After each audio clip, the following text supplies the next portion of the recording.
मैं सच कह रही हूँ, मैंने आपके बटुए से पैसे नहीं निकाले, ये पैसे आमना ने लिए हैं। आप मेरी बात का यकीन कीजिए। एक तरफ मैं खामोश अपनी सास के सामने अपनी बेगुनाही की सफाई पेश करती रही और दूसरी तरफ अपने शौहर की तरफ देखती रही, जिसने मुझसे अनगिनत मोहब्बत के दावे किए थे, मगर वो मुकम्मल तौर पर खामोश था। उसकी खामोशी जबान के तानों से कहीं ज्यादा दुख देने वाली थी। सास साहबा का चेहरा गुस्से में तना हुआ था और वो कड़ी निगाहों से मुझे घूर रही थी, जबकि आमना बार बार यही इल्जाम लगा रही थी कि ये काम भाभी ने किया है, पैसे भाभी ने चुराए हैं। उसी लम्हे अरसल ने मेरा हाथ सख्ती से पकड़ा था और धक्का देकर मुझे घर के दरवाजे से बाहर निकाल दिया। उसने एक बार भी यही नहीं सोचा था कि मैं उसके आने वाले बच्चे की मां बनने वाली हूँ। उसने जरा सा भी रहम नहीं खाया था और मैं बाहर रोती रही और गिड़गिड़ाकर दरवाजा खटखटाती रही कि खुदा के लिए दरवाजा खोल दो। मैं रात के इस वक्त अपने वालिदैन के घर नहीं जा सकती थी, खास तौर पर इस वजह से कि मेरे अब्बा दिल के मरीज थे और मेरी किसी भी मुसीबत से वो सख्त मुतासिर हो सकते थे। मैं सलसल दरवाजा पीटती रही, मगर अंदर से अरसल की आवाज सुनाई दी कि यहाँ से दफा हो जाओ, वरना यहीं खड़े खड़े तुम्हें तलाक दे दूंगा। इस आखिरी धमकी पर मैं खामोश हो गई थी और आहिस्ता कदमों से चलती हुई अपने मकान की तरफ रवाना हो गई। याद रहे कि मेरे अब्बा फौज में थे और हम दो बहनें थी और एक भाई था, वो भी छोटा था। फौज से सबकदोश यानी कि रिटायर होने के बाद अब्बा ने एक छोटी सी दुकान बना ली थी। मेरे चचा के 3 बेटे थे, बड़े भाई थे अफसल थे और फिर अरसल और सबसे छोटे फैसल थे। बड़े भाई दुबई में मुकीम थे, उन्होंने छोटे फैसल को भी ये वहीं बुला लिया था। सबसे छोटी आमना थी जो सबकी लाडली थी। अब्बा और चचा के दरमियान बहुत खलूस, बहुत प्यार था और चचा शुरू ही से हम दोनों बहनों से भी बहुत मोहब्बत करते थे। असल अगरचे बहुत गुस्से वाला था, लेकिन दिखने में इंतहाई खूबसूरत और मुकम्मल तालीम याफ्ता था। वो एक उम्दा नौकरी पर फाइज था। जब चचा ने मेरा रिश्ता मांगा तो अब्बा सोच में पड़ गए, क्योंकि वो अरसल के मिजाज से बखूबी वाकिफ थे और अम्मा भी सुनकर खामोश हो गई थी। घर में किसी का इरादा इस रिश्ते को हाँ करने का नहीं था, मगर मैंने अम्मा से कहा कि मुझे इस रिश्ते पर कोई एतराज नहीं। अब्बा मेरी बात सुनकर चुप हो गए थे। अम्मा ने मुझे समझाना चाहा कि भाभी का मिजाज थोड़ा सख्त है, तुम इस बात को छोड़ दो। आमना उनकी बहुत लाडली है, मगर वो बहुत बदतमीज है।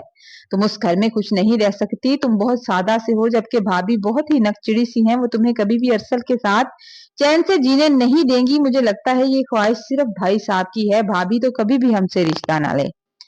मगर मैंने अम्मा से कहा था, अम्मा अब्बा से कहें कि आप हाँ कर दें, क्योंकि कॉलेज में सब लड़कियां मेरे कजन अरसल की तारीफ करती थी और मुझे लगता था कि शायद मैं बहुत खुशकिस्मत हूँ जिसके लिए अरसल का रिश्ता आया है।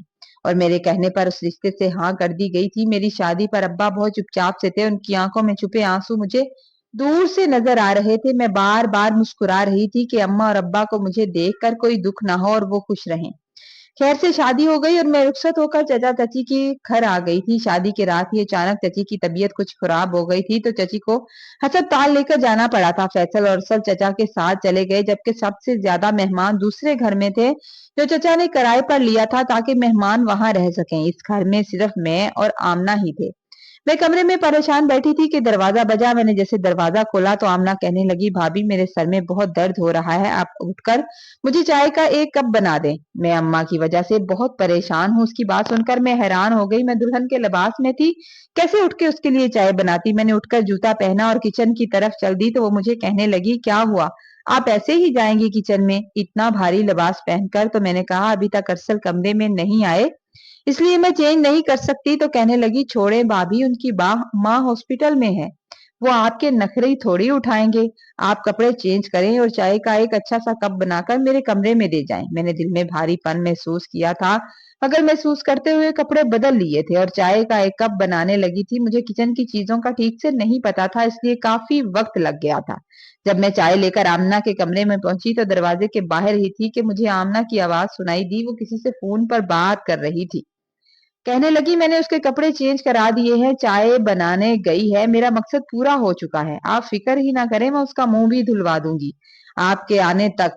अभी आप भाई को लेकर घर आ जाएं। ये सारी बातें सुनकर मैं परेशान हो गई थी। फिर उसने एक जोरदार कहका लगाया और कहने लगी, देखना उसे दूसरे कपड़ों में देखकर भाई को कैसा गुस्सा आएगा। आपने और मैंने मिलकर जो उसका स्पेशल दिन था वो खराब कर ही दिया। یہ ساری باتیں میرے لیے انتہائی تشویشناک تھی۔ میں سوچ بھی نہیں سکتی تھی کہ چچی اور آمنہ مل کر میرے خلاف ایسی سازشیں کریں گی۔ میرے پیروں تلے زمین نکل گئی اور مجھے اماں کی بات یاد آنے لگی کہ وہ دونوں تمہیں اس گھر میں کبھی برداشت نہیں کریں گی۔ میں نے دروازہ بجایا تو آمنہ نے اندر آنے کو کہا تھا۔ میں اندر گئی تو مجھے کہنے لگی، کیا ہوا بھابی؟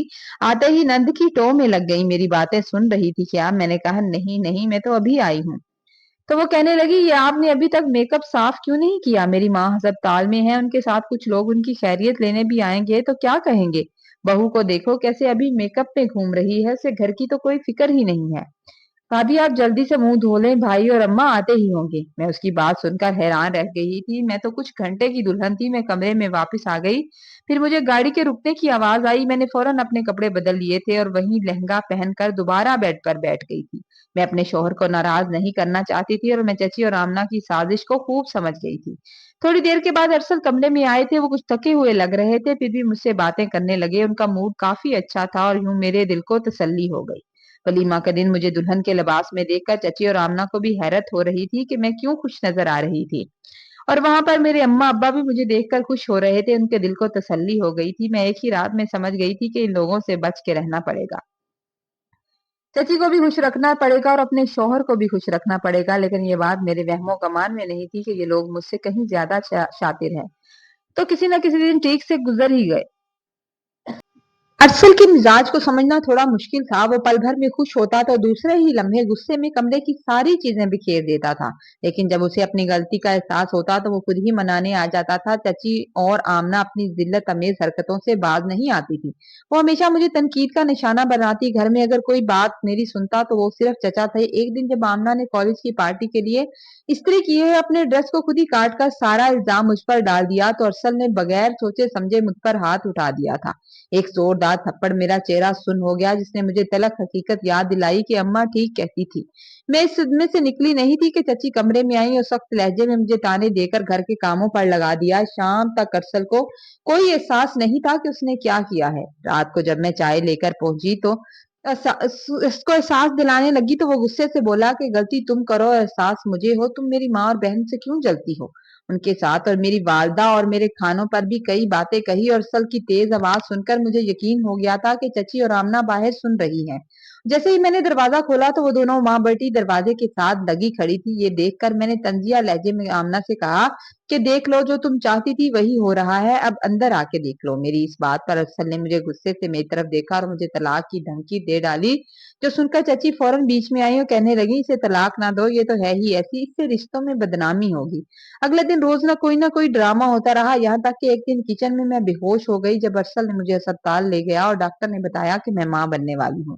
یہ سن کر ارسل کی خوشی دیدنی تھی، مگر چچی اور آمنہ نے یہ سنتے ہی سازش کی نئی منصوبہ بندی کر لی۔ ایک طرف تو اماں نے میری چھوٹی بہن سعدیہ کی منگنی کی تاریخ طے کر دی تو دوسری طرف چچی نے ارسل کو بھڑکا دیا کہ گھر کا اکلوتا داماد ہے، پھر بھی اسے منگنی کی تاریخ طے کرتے وقت پوچھا نہیں گیا۔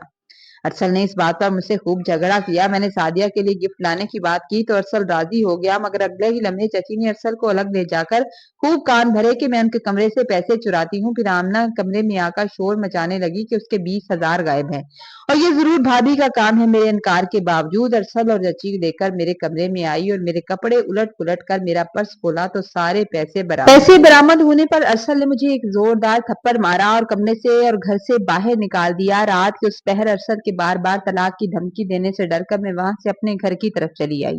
آدھی رات کو جب دروازہ کھٹکایا تو ماں نے مجھے دیکھ کر حیران اور پریشان ہو کر دیکھا۔ میں نے روتے ہوئے اماں سے کہا، یہ بات ابا کو مت بتانا، اور فوراً سعدیہ کے کمرے میں چلی گئی، جہاں اس کے گلے لگ کر میں نے اپنا سارا حال دل کہہ سنایا، جس پر سعدیہ مجھے کہنے لگی کہ اس روز روز کے رونے سے ہے کہ تم الگ ہو جاؤ، مگر میں نے اپنے ہونے والے بچے کا واسطہ دے کر اسے چپ کرا دیا تھا۔ منگنی کے دن جب میں چپ چپ سی تھی، ابا کے پوچھنے پر میں نے کوئی ٹھوس وجہ نہیں بتائی تھی، بس یہی کہا کہ بہن کی منگنی ہے، اس لیے جلدی آ گئی۔